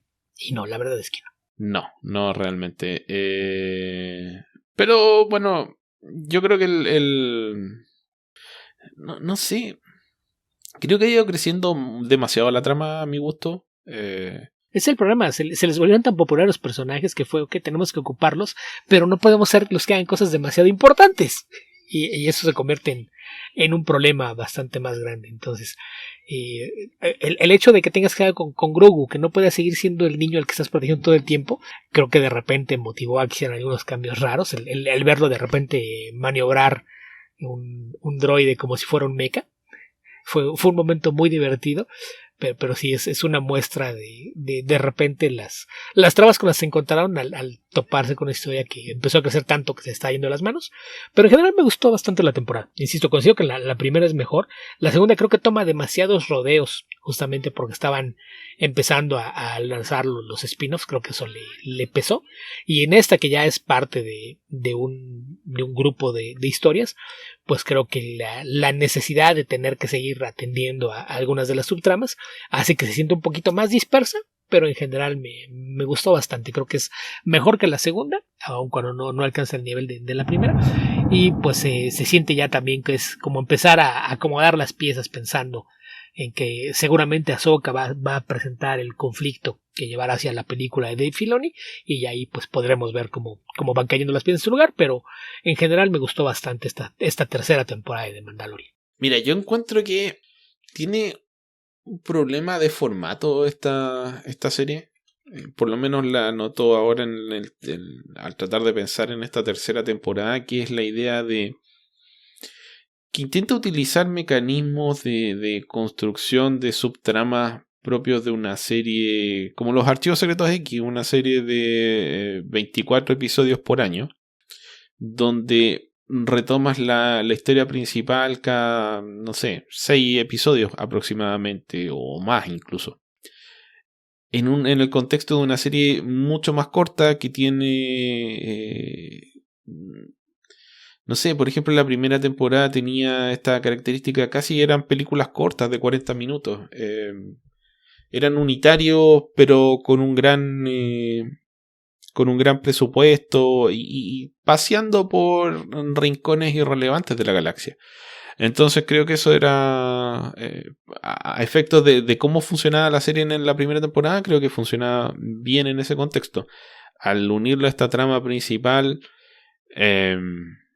creo que claramente, o sea, como dices tú, Beto, va a toda desembocar en la película de Filoni. Eso implica que vamos a tener que estar atentos a lo que pase en Ahsoka, que vamos a tener que estar atentos a lo que pase probablemente en el segundo Book of Boba Fett, en la medida que queramos estar al tanto de lo que pasa, porque también existe la opción de simplemente ignorarlo. Si es que hay algo más de Boba Fett, porque la verdad es que no le fue muy bien, ¿eh? Más allá de que el personaje sea eternamente popular, creo que y probablemente el mismo Filoni esté cuestionándose si quiere hacer algo más ahí. Sí, porque claramente no sabían qué hacer con Boba Fett una vez que lo utilizaron. Es lejos una de las peores series que he visto. Todo el mundo lo quiere ver. Hicimos cambios aquí. Ok, le vamos a dar su propia serie. Si no saben qué, mejor vamos. Por algo lo teníamos en el retiro. Que se quede ahí. Sí, es un personaje que sirve más como amenaza. O para sacarse la foto que para ser protagonista. Por lo menos con lo que han hecho con él. Con lo que se hizo con él en Book of Boba Fett. O sea, seamos honestos, es lo más que se ha hecho con el personaje nunca.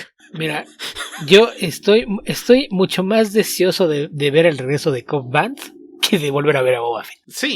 Sí, absolutamente. Era un personaje que pensé que se iba a transformar en el sheriff de Nevarro, pero no. ¿Qué más podríamos decir respecto de esta serie?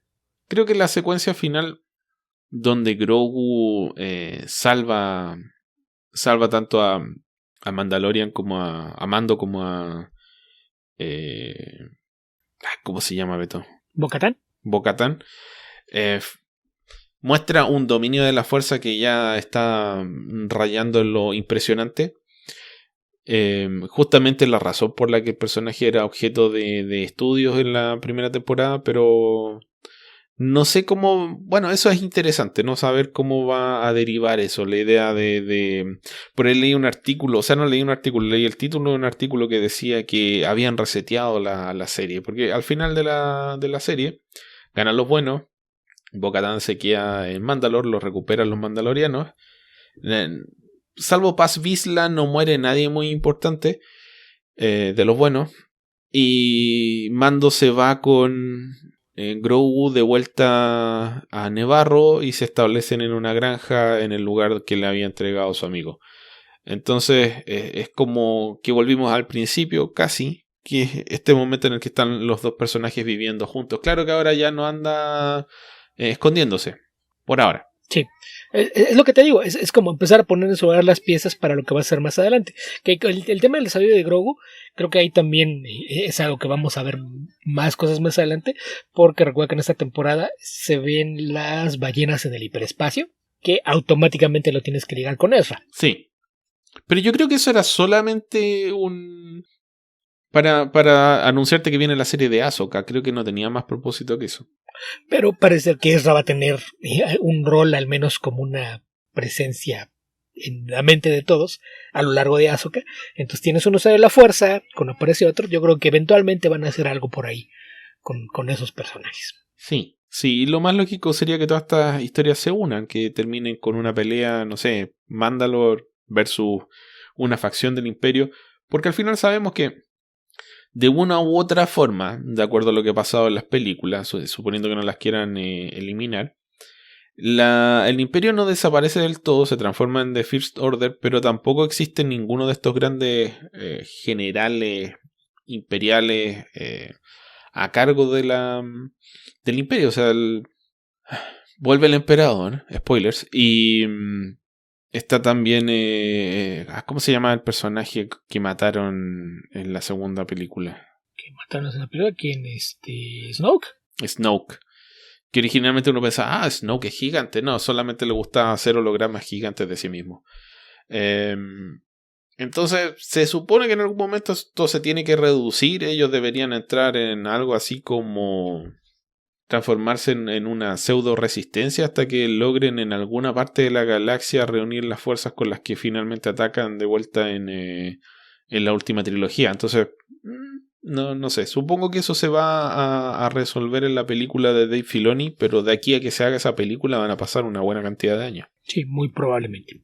En fin, creo que se ha vuelto... Es lo que suele pasar con todas las series realmente. Se vuelve excesivamente complejo. Empieza a crecer demasiado la trama. Necesita sacar cosas, hilar cosas. Y de repente el mismo hecho de estar contando una historia principal hace que empieces a desestimar un poco las búsquedas laterales. Las pequeñas aventuras que interrumpen el flujo de cosas. Hay un atisbo de relación romántica entre Bo-Katan y Mando. No sé si se va a concretar, pero da la impresión de que sí. O sea, cuando parte la serie, Bo-Katan está en su trono ahí decepcionada de que la abandonaron sus tropas, y cuando tienen la ocasión simplemente de matar a Mando y recuperar el sable y tratar de recuperar a su hueste, no lo hace, salva a Mando. Y después Mando la salva a ella. Y después ella salva a Mando. Entonces, como que están construyendo en esa dirección. Se terminan transformando ya en dos personas que confían mucho la una en la otra. Así que no sé. Es la pelea familiar con la deslizada de rodillas para salvar al otro. La viste 3 veces en el último episodio, Esteban. Sí. Y los dos se salvan mutuamente. Ves a Mando deslizándose de rodillas mientras dispara hacia Moff Gideon. Después ves deslizarse de la misma forma a Bo-Katan para salvarlo a él. Y después ves a Grogu deslizándose a sí mismo para salvarlos a los dos. Ajá, la familia. Así es de que sí fue así como que, ok, si esto no fue ya movimiento de familia, no sé qué más haría falta para entenderlo. Sí. Que me divirtió mucho ver a Grogu haciendo la deslizada de rodillas como héroe de acción. Es casi que no se nota la diferencia de altura. Sí, pero cuando la ves y iba de rodillas y la pausa regresas, sí, se lanzó de rodillas. Pudo haber flotado, lanzarse por el aire como hace siempre, pero evidentemente también le divirtió la idea a los encargados de los efectos especiales. Sí. Tener a Grogu haciendo una maniobra de héroe de acción. Sí, o sea, sin Grogu creo que esta serie perdería casi todo. Lejos la estrella de la serie, a pesar de que no hable, a pesar de todos los peros que le puedas encontrar, pero es Grogu, pues, es adorable, así que hay que seguir atento a sus aventuras. Sí, creo que fue una movida brillante crear a Grogu, más allá de todo lo demás. Bastó con que apareciera el personaje para que se transformara en una estrella instantánea. Cosa que debemos mencionar de esta temporada, el regreso de Ahmed Best a la franquicia. Cierto. Que sí me molesta un poquito cómo ponían todas las notas, que decían, la redención de Ahmed Best. Ahmed Best no tenía No. Nada de qué redimirse, él nunca hizo nada malo, al contrario fue víctima de la parte más tóxica del fandom de Star Wars. Así es de que eso de que digan que la redención sí es bastante absurdo. Porque ahora también hay un montón de artículos. Ay, ojalá que también tenga oportunidad de redimirse John Boyega, otro que tampoco tiene que redimirse. No, ¿por qué? ¿Qué pasa con John Boyega? ¿Qué hizo? Pues no, lo que pasa es que también el fandom tóxico está muy molesto porque hubo indicaciones de que no se ve la fuerza y cómo nos van a dar un Jedi negro. Entonces, espero que conociendo cómo trabaja en edad de educación, no me sorprendería que el primer recluta de Rey para reformar a la Orden Jedi va a ser Finn. Entonces, que vayan de una vez consiguiéndose los antiácidos para los entripados, todos aquellos fans racistas, porque les cuento que el primer discípulo de Rey va a ser Finn. Mira, yo creo que lo mejor, Beto, sería tratar de hacer algo así como un transexual negro Jedi que refunda la religión de los Jedi, pero le cambia completamente y se unen, no sé, negros latinos. No, Esteban, te estás robando mi idea de cómo rescatar al personaje de Punisher, Esteban. No. El punto, Beto, es tratar de concentrar todas estas supuestas aberraciones en no sé, 5 minutos de película para que toda la gente que no le gusta muera de un ataque cardíaco. No, te digo, ahorita que entran en el pleito con Florida, una forma fácil de que hagas que toda la gente en Florida tenga que quitar sus stickers del Punisher es, ahora que Punisher tiene un nuevo emblema, el emblema de la calavera, dáselo a una mujer transexual negra de ascendencia musulmana por el lado de su madre, hispana por el lado de su padre, y vas a ver cómo mágicamente los supremacistas blancos dejan de usar la calavera de Punisher. Sí, algo así, ahora que reniegan de una cerveza. Eso sí. Porque utilizó a una influencer trans. Pero ahí es, mira, para que veas el nivel de estupidez de la gente. Yo creo que deberían haberse olvidado de esa cerveza porque es una mala cerveza. Este es el nivel de estupidez de la gente. Es, se me antoja una cerveza fría, pero no puedo tomar esa cerveza porque va contra todo en lo que creo. Esa es una. Luego tienes a idiotas como Kid Rock que va y compra 2 cartones de cerveza para balacearlos en un video. Dices, ¿sabes que a Bod le importa un cacahuate si te la bebes, la usas para lavar tus trastes o la acribillas a balazos? Ya la compraste, imbécil.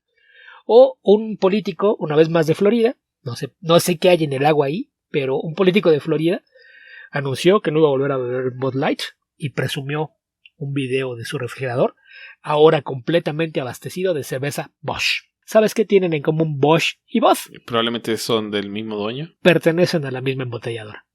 Ya no voy a tomar Bud Light, ahora voy a tomar otra cerveza que hace la misma marca. Siguen teniendo mi dinero. Mira, Beto, yo prometo solemnemente no tomar Bud Light porque me parece un asco. Mira, yo prometo no tomar cerveza de ninguna porque no me gusta. Pero es... Pero no tiene nada que ver. No tiene nada que ver con ningún elemento comercial publicitario. Tiene que ver con que no me gustan las cervezas, las lager, estas con sabor a nada que le gustan a los gringos. No me gusta la Corona, no me gusta la Tecate, no me gusta la Budweiser, no me gusta la Bud Light, no me gusta Coors, etcétera. Todas las encuentro pésimas. Son poquito más que casi gusto a agua. Solo piensa en lo que te digo. ¿Qué tan triste es tu vida para que si disfrutas tomar cerveza decidas dejar de hacerlo solamente porque una mujer transexual filmó un video tomando la misma cerveza? No. ¿Qué tan triste y vacía tiene que ser tu vida para llegar a ese punto? No sé, Beto. No sé qué tendría que pasar para que me dejara de gustar el ramen o las papas fritas. Probablemente un ataque al corazón, pero eso no es... no tiene y no haya que te dejaran de gustar. No tiene Haría que dejaras de consumirlo, claro, no que te dejaran de gustar. No es lo mismo. Así que eso, Beto. No sé, no quedé del todo contento con esta tercera temporada de Mandalorian. Creo que la voy a volver a ver. Pero encuentro que esa armadura de Moff Gideon fue horrenda, Beto. Y la idea de que estuviese en... Sí, pero se entiende. Es pretencioso. Es como, voy a ser como Vader, pero una versión mejorada y por eso necesito la fuerza. O sea, yo creo que es una idea un tanto... Como esta idea de que es el peor enemigo de los mandalorianos, pero a la vez los admira muchísimo porque quiere ser como una versión mejorada de los mandalorianos. No sé, podría ser buena, pero creo que no está del todo bien aprovechada. Sí, puede ser. Sí, es como... No sé, no voy a tratar de pensar en una alegoría, Beto, porque no se me ocurre, pero no sé, no lo encontré un poquito ya... Encontré que Gideon apareció muy tarde en la serie. Eso me parece. Creo que no valía tanto la pena insinuar como haberlo transformado en un obstáculo complejo. Como lo fue en otras etapas de la serie. O sea, no fue solo una amenaza, fue... una amenaza en términos conceptuales. Fue un obstáculo presente en varios episodios anteriormente y creo que funciona mejor de esa forma. Ok, yo insisto, tenía que quitarlo del medio. Ya lo hicieron. Sí. Ojalá. En una de esas salen después con que sobrevivió. Que era un clon. Está ahí. No creo, porque estaba chillando por los clones. Estaba ahí la puerta abierta, Beto, para encontrar una forma de traerlo de vuelta, si es que lo necesitan. Puede ser. ¿Qué más quieres comentar, Beto? O ya sería hora de ir cerrando este episodio. Creo que vamos a estar bien de tiempo. Leí una miniserie de DC en formato Prestige que si hubiera salido hace un par de décadas seguramente te diría el sello de Ellsworth en una esquina. Se llama Superman Space Age, una miniserie de 3 números escritos por Mark Russell con arte de Mike Allred, color de Laura Allred y rótulos de Dave Sharp, que es una de estas historias en las que es como de repente preguntarse qué pasaría si hubiera superhéroes en el mundo real, pero con un toque retro. En este caso la historia parte con una escena que te dicen que sucede en 1985 y que ves el fin del mundo y a Superman resignado a que no puede hacer nada por evitarlo. A partir de ahí todo te lo construyen a partir de un enorme flashback que es vamos a Smallville en 1963 y ves a un joven Clark Kent trabajando en la granja con su papá y frustrado porque su papá no quiere que vaya a conocer el mundo exterior ni haga cosas con sus poderes. Tiene ahí por ahí algunos comentarios que de repente hacen recordar un poquito la versión de Kevin Costner, pero sin parecer un cretino. Eso, te iba a preguntar si le decía en algún momento que no salvara a sus compañeros que se estaban ahogando en el río. No llega a ese punto. Ok. Sí hay un momento en el que dice que pues es momento de dejarlo ir porque no pueden protegerlo del mundo toda su vida y tampoco pueden proteger al mundo de él por más tiempo. Entonces es como más justificada la postura del padre, pero sabiendo que no tiene forma de retenerlo y ni tratar de darle consejos que no valgan la pena.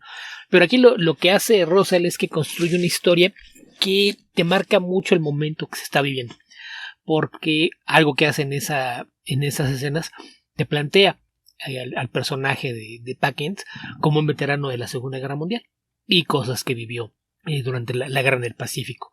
Así es de que eso te da un nivel un poquito distinto de la construcción de la historia, porque no tienes a alguien que ya vio el mundo y todo lo que puede ofrecer y no es nada más el granjero muy decente que crió a Clark. Entonces una versión distinta y creo que es un muy buen trabajo en planteártelo sin que jamás se convierta en un cretino como el que vimos en la última versión en pantalla de Packent. Es al regreso de la guerra cuando se restablece en Smallville que cae la nave del cielo y él y Marta recogen al niño y lo adoptan. Aquí la variación es que te dicen que lo que cae es solamente una parte de la nave, que de la nave se desprende un pedazo y es el que cae con él y el resto se va a dar vueltas. Después descubres que el resto de la nave es lo que eventualmente se convierte en la fortaleza de la soledad y que es en donde realmente empieza la aparición de Superman propiamente dicho, una vez que se da un suceso que lo hace, que decide que ya es momento de salir de casa, que no puede quedarse guardado en la granja sin hacer nada. Esto tiene lugar con una fecha muy, muy precisa, porque el momento que él decide que no puede seguir escondiéndose del mundo en una granja es el día que matan a John F. Kennedy. Él en ese momento siente que debe hacer algo y su primera reacción es querer ir a Rusia. La cosa es que como casi no son sus poderes, no es muy bueno volando y vuela de una forma bastante errática y es derribado por un avión de combate, que después descubrimos que el piloto también es un rostro conocido. También nos encontramos con que al mismo tiempo Hal Jordan. Al mismo tiempo, en el Pentágono se suspende una reunión para buscar asignar un nuevo contrato de armamento con el Departamento de Defensa, en el que las dos empresas que están pugnando por hacerse con el dinero del gobierno son Wayne Enterprises y LexCorp. Ambos, escenas después, presentan propuestas muy distintas de qué les gustaría que haga el ejército de los Estados Unidos, pensando en cómo lidiar con la amenaza que representa el bloque soviético. En cuanto a lo que es Metrópolis, al momento de que sucede esto, pues tienes una escena al interior del Dario donde Perry White está muy molesto porque pues después del asesinato resulta que no hay vuelos hacia ninguna parte dentro de los Estados Unidos, se cancelan todos los vuelos, no puede enviar un reportero. Empieza a preguntar si tiene a alguien asignado en Dallas o alguien que está trabajando en Dallas y puede escribir una nota desde ahí sobre la muerte de Kennedy, y le dicen que solamente tienen una persona pero que no le va a gustar, y resulta que la única persona que está en Dallas y puede hacer una cobertura desde el lugar de los hechos es Lois Lane, que en ese momento es la reportera a cargo de la sección de entrevistar a gente con ideas absurdas del mundo. De hecho, cuando le avisan lo que necesitan que haga, ella estaba entrevistando a una señora que aseguraba que 2 de sus French Poodles eran telópatas. De ahí, pues poco a poco se van llegando los caminos. Clark regresa a casa después de que es derribado en la parte norte del mundo. Pues termina en medio de la nieve y ve una luz en el cielo y la sigue, y pues resulta que el resto de su nave, las instrucciones que tenía era tirar al bebé cerca de un asentamiento humano y luego irse a un lugar remoto al que no pudiera llegar nadie, a menos que se tratase de que dominase los poderes de Kal-El. Y pues ahí, una vez que se acerca, es identificado por el material de la fortaleza y aparece una proyección de Jor-El en la que le explica quién es, de dónde viene y lo que espera que haga, que lo mandó no solo para salvarlo a él, sino pensando en salvar a otro mundo y darle una oportunidad que su propio planeta no tuvo. A partir de ahí empieza su entrenamiento como Superman y al mismo tiempo deja la casa de sus padres y se muda a la ciudad de Metrópolis, donde llega a trabajar al Daily Planet, donde el éxito de la nota de Lois Lane la convierte en una reportera seria que ya no tiene que andar buscando esa clase de historias, y ese trabajo queda ahora en manos de Clark. Ahí es donde te encuentras ya con la primera pista de qué es lo que va a pasar, porque uno de los primeros loquitos a los que tiene que entrevistar se hace llamar Paria y le dice que es alguien que puede ver el futuro y que él sabe que le quedan al mundo poco más de 20 años. Entonces es una insisto, esto es un Ellsworth que lo que le falta es el sello porque ya no existe, pero me parece que es esa clase de historias en donde pues juegan un poquito con todas las implicaciones de lo que sería tener superhéroes en el mundo real y de qué forma van a haber impactado los eventos de la historia. Y el rol de Luthor a lo largo de la historia y cómo lo van desarrollando me gusta mucho cómo lo trabajaron. Y la versión de Batman que eventualmente aparece también me parece que es una idea bastante interesante. Y obviamente, tratándose de un cómic de Mark Russell, hay muchísimas implicaciones sociopolíticas y de crítica social en toda la historia. Todo esto aparte con el arte de Mike y Laura Orred. Entonces, pues es una historia que la verdad es que vale mucho la pena. Esto, insisto, fue una miniserie de 3 tomos de lomo plano, en un formato similar a lo que antes era el Prestige, que hace un poco más de páginas. Y el tomo con con la serie completa en pasta dura, si no mal recuerdo, está 1 o 2 semanas de aparecer, entonces es una opción si les interesa echarle un vistazo, creo que vale mucho la pena, y está por salir una edición en pasta dura de Superman Space Age, de Mark Russell, Mike y Laura Orland. Ok, Beto, suena bien. Sí, está bastante bien, me gustó mucho. Sí, Mark Russell siempre tiene una opción, por lo menos genera interés. Mark Russell siempre va a ser por lo menos interesante de leer, siempre. Sí, Beto, tú sabes que tengo esta tendencia masoquista. Encontré el número de Booster Gold con el Joker. Ok. Pero no sé si lo vaya a leer. Yo tengo que recordar haber visto algún reporte, nota, reseña y no le di mayor importancia, pero cuando estábamos platicando dije, sí, algo así pasó, me lo imaginé. No, entonces sí pasó. Sí, efectivamente es el número 5. Así que si quieres leerlo, ahí tendría... Bueno, aquí... El tema es que Booster Gold lo sabe después, no lo sabe antes, a diferencia de lo que sería el caso de Satana. Pero bueno, a efectos prácticos es lo mismo. Ok, Beto, creo que con esto estamos terminando este episodio de Comic Verso. Recuerden que nos pueden encontrar en www.comicverso.org. Nuestro Facebook es www.facebook.com/comicverso. Nuestro Twitter es comicverso. A Alberto lo encuentran como Albion2112. A mí me pueden encontrar como epedreros. Debo decir que esa marca azul que tengo en mi Twitter no la pagué.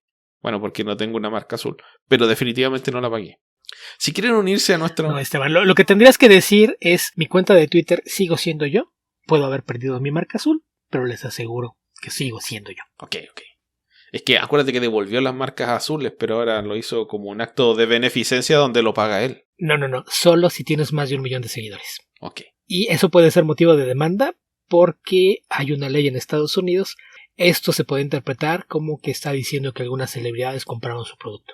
Entonces, si Stephen King, Neil Gaiman o alguien más decide demandarlo, puede hacerlo, porque está haciendo un uso indebido al haber regalado esas marcas.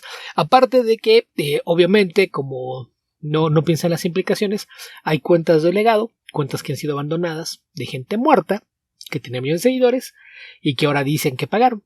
Entonces, Kobe Bryant aparentemente acaba de pagar para tener su palomita azul. O eso es lo que dice su cuenta. En fin, Beto. Si quieren unirse a nuestro Discord, pueden hacerlo ingresando a bit.ly/discordcv. Nuestro Discord está disponible para que ingresen y compartan en la comunidad. Hay muchos canales donde pueden hablar de lo que se les ocurra. Y por supuesto dejarnos preguntas bajo el hashtag, o en realidad en el apartado Comicverso Responde. Recuerden también que nos pueden escribir en Twitter utilizando el hashtag Comicverso Responde, o seguir mandándonos preguntas como ya lo están haciendo. ¿Algo más que agregar, Beto? Nada, recordarles que nos pidieron que hiciéramos una pregunta, la hicimos y nadie nos peló. Si alguien más la escuchó y desea responderlo, pues pueden hacer algo similar, ya sea en Twitter, en Facebook o en nuestro Discord. Pues pónganlo como Comicverso Pregunta y pongan ahí su respuesta si es que les interesa. Si no, pues quedará como sección de una vez y no lo repetiremos jamás. También les recordamos que nos ayuda mucho que difundan la existencia del podcast. Si tienen amigos a los que creen que les puede interesar, algún compañero de trabajo, vecino, etcétera, que creen que pudiera disfrutar del podcast, compartan un enlace y veamos si podemos hacer crecer esta comunidad. No seas mal hablado, Beto. Hubo 2 personas que nos respondieron. 2. Pero está bien. Piano, tramontano, Beto. Tenemos, no sé, cuánta gente nos escucha y cuánta gente nos habla. Siempre ha sido así. Sí, es relativamente de esperarse. Por ejemplo, no sé, en realidad no sabemos cuánta gente nos escucha. Presumimos que son varios millones de personas, pero no tenemos pruebas al respecto. No sé qué presumes eso, Esteban. Yo soy un poquito más realista, pero son más de las que esperábamos, menos de las que nos gustaría. Este inconformismo, Beto, nos va a seguir hasta la muerte. Algo así. Habitantes del futuro, donde sea que estén y cualquiera que sea el momento en el que estén escuchando este podcast, que tengan ustedes muy buenos días, muy buenas tardes o muy buenas noches. Cuídense mucho. Hasta la próxima.